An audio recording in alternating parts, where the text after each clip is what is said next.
ยินดีต้อนรับเข้าสู่หลอนไดอารี่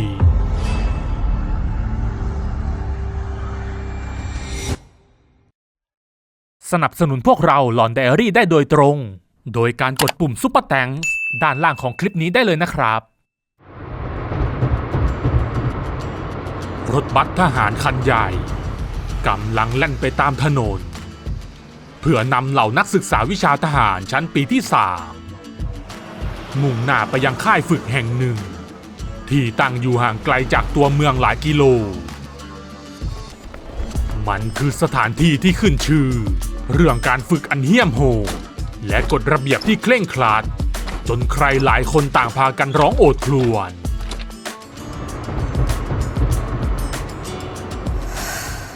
ไอ้หมูมึงทำหน้าให้มันดีๆหน่อยสิวะเราแค่มาเข้าค่ายนะเว้ยไม่ได้มาตายสักหน่อย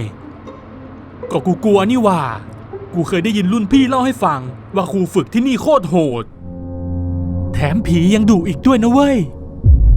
ผีเผลออะไรของมึงวะไอ้แว่นก็ผีพี่เขียวไงใครมาที่นี่ก็เจอกันแทบทุกคนกูว่าป่านนี้พี่เขียวคงไปเกิดใหม่แล้วมั้งใช่ไหมวะไอ้หมูระวังตัวไว้เถอะพวกมึงวิทย์กับหมูยักษ์ไหลยังไม่ใส่ใจพวกเขาเคยได้ยินเรื่องของพี่เขียวมาบ้างว่ากันว่าเป็นรุ่นพี่รอดอที่เคยมาฝึกเมื่อหลาย10 ปีก่อนแต่ด้วยการฝึกอันแสนโหดตลอดทั้งวันทำให้คืนนั้นพี่เขียวได้หัวใจวายตายอยู่ในเต็นท์พอรุ่งเช้าเพื่อนที่ตื่นมาเห็นก็ต้องตกใจเมื่อพบว่าพี่เขียวนอนตัวแข็งกลายเป็นศพไปแล้ว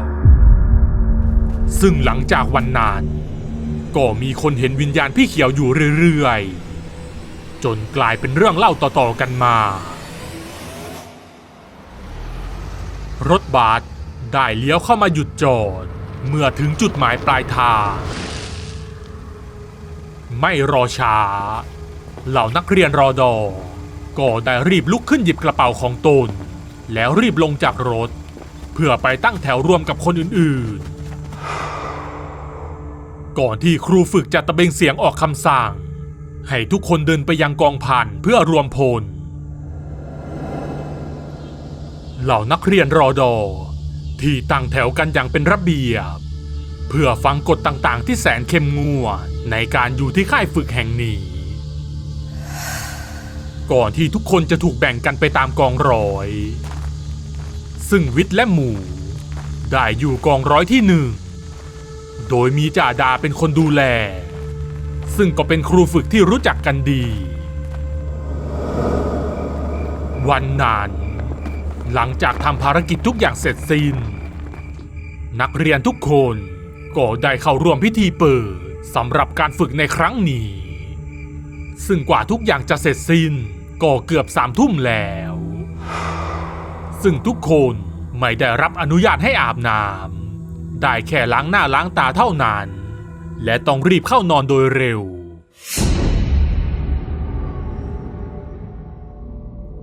มึงว่าฝึกพรุ่งนี้จะเป็นยังไงวะ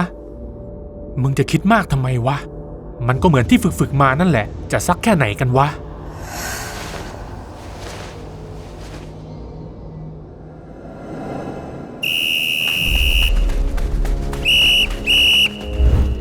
เร็วสิวะใครช้าถูกทำโทษนะเว้ยไอวิทย์ไปเร็ว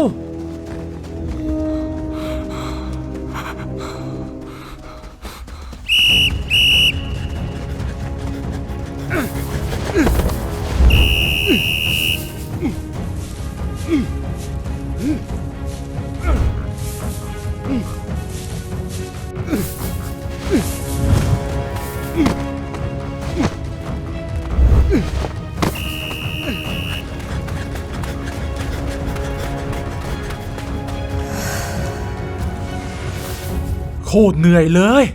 กูไม่คิดว่ามันจะเหนื่อยขนาดนี้เหนื่อยไม่เท่าไหร่มึงดูสภาพกูตอนนี้สิอย่างเละตอนบ่ายเราต้องทำอะไรอีกบ้างวะกูว่าจะไม่เข้าฝึกกูมีแผนวิทย์ที่ได้ยินอย่างนั้นก็ถึงกับหูพึ่ง สบตาเจ้าเล่ห์ของไอ้หมูเพื่อนรักที่เล่าแผนการทุกอย่างให้ฟังสองเพื่อนรักได้มาหาจ่าดาก่อนที่ไอ้หมูจะบอกว่าตนรู้สึกอาการไม่ค่อยดีจึงขอไม่เข้าฝึกในช่วงบ่ายตอนแรกจ่าดาก็ไม่ยอมแต่วิทย์ก็ช่วยพูดเสริมให้บวกกับที่ไอ้หมูเป็นคนอ้วนทำให้จ่าดาคล้อยตามและไม่อยากให้เกิดเรื่องไม่ดีขึ้นอีกจึงให้ไอ้หมูไปรออยู่ที่กองร้อยและให้วิทย์คอยเฝ้าดูแล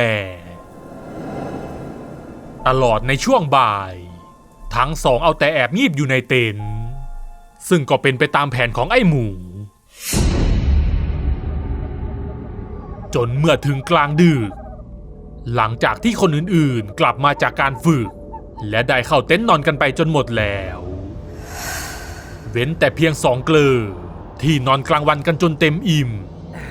กำลังนั่งกินขนมกันอยู่ในเต็นท์อย่างอร่อยก่อนที่ไอ้หมูจะรู้สึกปวดท้องบิดขึ้นมาไอ้หมูเป็นอะไรของมึงกูปวดท้องว่ะมึงพากูไปเข้าห้องน้ำหน่อยดิวะกูไม่กล้าไปคนเดียววิทย์ถอนหายใจพร้อมกับทำหน้าเซ็งแต่ก็ต้องยอมไปเป็นเพื่อนทั้งสองเดินฝ่าความมืดมาไกลพอสมควรกว่าจะถึงห้องน้ำซึ่งเป็นห้องแถวเรียงติดกันก่อนที่หมูจะรีบวิ่งเข้าไปในห้องน้ำโดยมีวิทย์ยืนเฝ้าอยู่ด้านนอกท่ามกลางความมืด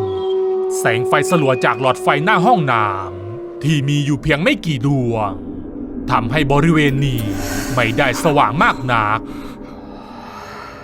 วิทย์กวาดสายตามองไปรอบๆที่มีแต่ป่าบวกกับสายลมเย็นที่พัดผ่านมาพร้อมกับเสียงสวบซาบที่ดังอยู่รอบตัวทำให้บรรยากาศในค่ำคืนนี้ดูวังเวงชอบโกลไอ้หมูเสร็จหรือยังวะใกล้แล้ววิทย์ร้องถามเมื่ออยู่ๆก็รู้สึกกลัวขึ้นมาเขาหันมองซ้ายมองขวาอย่างหวาดระแวงก่อนจะสังเกตเห็นเงาตะคุ่มคล้ายคนกำลังค่อยๆเดินออกมาจากป่าทำให้วิทย์จ้องมองด้วยใจที่เต้นรัวก่อนที่วิทย์จะต้องตาค้างเมื่อเห็นร่างผิวขาวซีสวมชุดรอดอกำลังค่อยๆเดินใกล้เข้ามาพร้อมกับฉีกยิ้มกว้างไอ้หมูกูไปก่อนนะเว้ยวิทย์บอกเสียงสั่นด้วยความกลัวก่อนจะวิ่งหนีไปทิ้งให้ไอ้หมูอยู่ในห้องน้ำเพียงคนเดียวไอ้วิทย์เป็นอะไรของมึงวะหมูที่ได้ยินเสียงเพื่อนร้องโวยวายก็รีบหันมาจะหยิบขันราดน้ำแต่ก็พบว่าในอ่างมีแต่ความว่างเปล่าซึ่งจังหวะนั้นเองก็มีมือยื่นขันใบหนึ่งส่งมาให้จากห้องข้างๆขอบใจไม่เป็นไรเสียงเย็นยะเยือกที่ตอบกลับมาทำให้หมูชะงักมันค่อยๆแงนหน้าขึ้นไปมอง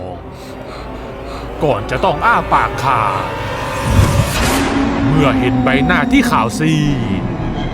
กำลังชะโงกหน้าส่องเข้ามาพร้อมกับฉีกยิ้มให้หมูที่ได้สติแหกปากร้องลั่นรีบใส่กางเกงแล้ววิ่งออกจากห้องน้ำไปด้วยความกลัวทันทีที่กลับเข้ามาในเต็นท์ก็เห็นวิทย์นั่งกอดเข่าตัวสั่นอยู่เมื่อทั้งสองเห็นท่าทางของอีกฝ่ายก็รู้ได้ทันทีว่าเจออะไรมาเสียงสวบซาบพร้อมกับเงาของคนที่เดินมาหยุดอยู่ตรงหน้าเต็นท์ทำให้สองเพื่อนรักกอดกันตัวกลม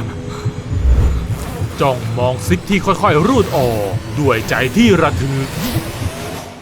เฮ้ยถึงตาพวกมึงเข้าเวรแล้วเมื่อเห็นว่าเป็นไอแวนไม่ใช่ผีพี่เขียวอย่างที่คิดทั้งสองจึงถอนหายใจอย่างโล่งอกคืนนั้นวิทย์และหมู ได้เข้าเวรอยู่บริเวณใกล้กับเต็นท์นอนพรางมองบรรยากาศรอบๆด้วยความกลัวว่าจะมีผีโผล่มาไอ้หมูที่ยืนอยู่อีกจุดหนึ่งเมื่อเห็นว่าไม่มีใครจึงเดินมาหาวิทย์แล้วนั่งจับเข่าคุยกันถึงสิ่งที่เห็นก่อนหน้านี้พวกมึงชอบอู้กันนักใช่ไหมอย่าคิดว่ากูไม่เห็นลุกนั่ง50 ยกปฏิบัติ50 ยกทั้งสองขานรับเสียงดังก่อนจะลุกนั่งตามคำสั่งพรางบ่นในใจเพราะเพิ่งโดนผีหลอกมาแล้วยังจะถูกทำโทษอีกในระหว่างที่ลุกนั่งวิทย์ก็เหลือบสายตามองไปรอบๆก่อนที่เขาจะต้องตกใจเมื่อเห็นผีพี่เขียวกำลังลุกนั่งไปพร้อมกับพวกตนอย่างล้อเลียนก่อนที่จะหยุดแล้วชี้มาทางครูฝึกวินาทีนั้นวิทย์ค่อยๆเงยหน้าขึ้นมองอย่างช้าๆไอ้วิทย์มึงหยุดทำไมวะไอ้หมูที่เห็นเพื่อนยืนนิ่งตาค้างพอหันไปมองตามก็เห็นครูฝึกสวมชุดทหารพร้อมกับใบหน้าที่ขาวซีดไร้ตาดำกำลังยืนจ้องพวกเขาตาเขม็งใครบอกให้พวกมึงหยุดทั้งสองร้องเสียงดังลั่นด้วยความกลัวจนคนอื่นๆในกองร้อยพากันแตกตื่นว่ามันเกิดอะไรขึ้นรวมถึงจ่าดาที่วิ่งมาดูก็เห็นวิทย์กับหมูนั่งกอดกันกลมพร้อมกับร้องโวยวายไม่เป็นภาษารุ่งเช้าวิทย์กับหมูก็ได้เล่าเรื่องที่พวกเขาเจอให้จ่าดาฟังและรับสารภาพว่าพวกตนกู่เรื่องขึ้นมาเพื่อที่จะได้ไม่ต้องเข้าฝึกสมควรแล้วที่พวกเองโดนครูว่าที่พวกเองเห็นน่าจะเป็นจ่าป้อมแกเป็นครูฝึกอยู่ที่นี่แหละแต่แกนอนไหลตายไปเมื่อปีที่แล้วทั้งสองที่ได้ยินอย่างนั้นก็ขนลุกสู้ก่อนจ่าดาจะพูดเสริมว่าตั้งแต่ที่จ่าป้อมตายยังไม่มีใครเห็นวิญญาณของแกเลยที่แกออกมาปรากฏตัวคงเพราะอยากทำโทษพวกเขาที่ไม่ตั้งใจฝึกหลังจากวันนั้นวิทย์และหมูก็อยู่ฝึกอย่างหวาดระแวงเพราะกลัวว่าจะโดนผีหลอกอีกจนเมื่อถึงวันครบกำหนดที่จะต้องกลับในขณะที่นั่งอยู่บนรถวิทย์ก็ได้หันออกไปนอกหน้าต่างก่อนจะต้องตกใจเมื่อเห็นจ่าป้อมกับผีพี่เขียวมายืนส่งยิ้มราวกับต้องการบอกลาพวกเขาหรือไม่ก็มายืนรอต้อนรับเหล่านักเรียนรอดอผลัดต่อไปที่อาจจะได้พบเจอกับความหลอนเช่นเดียวกับพวกเขาก็เป็นได้ก็จบไปแล้วนะครับกับเรื่องข่ายฝึกรอดอผีเหียนหวังว่าจะชอบกันนะครับใครที่มีเรื่องราวที่น่าสนใจที่อยากให้ทีมงานนำมาทำเป็นแอนิเมชันก็สามารถส่งเข้ามาที่แฟนเพจหลอนไดอารี่ได้เลยนะครับถ้าชอบคลิปนี้ก็อย่าลืมกดถูกใจและกดติดตามหลอนไดอารี่ทางช่องทาง Facebook และ YouTube เพื่อจะได้ไม่พลาดคลิปใหม่ๆอีกมากมายและเป็นกำลังใจให้ทีมงานทำคลิปต่อๆไปด้วยนะครับขอบคุณทุกท่านที่เข้ามารับชมครับ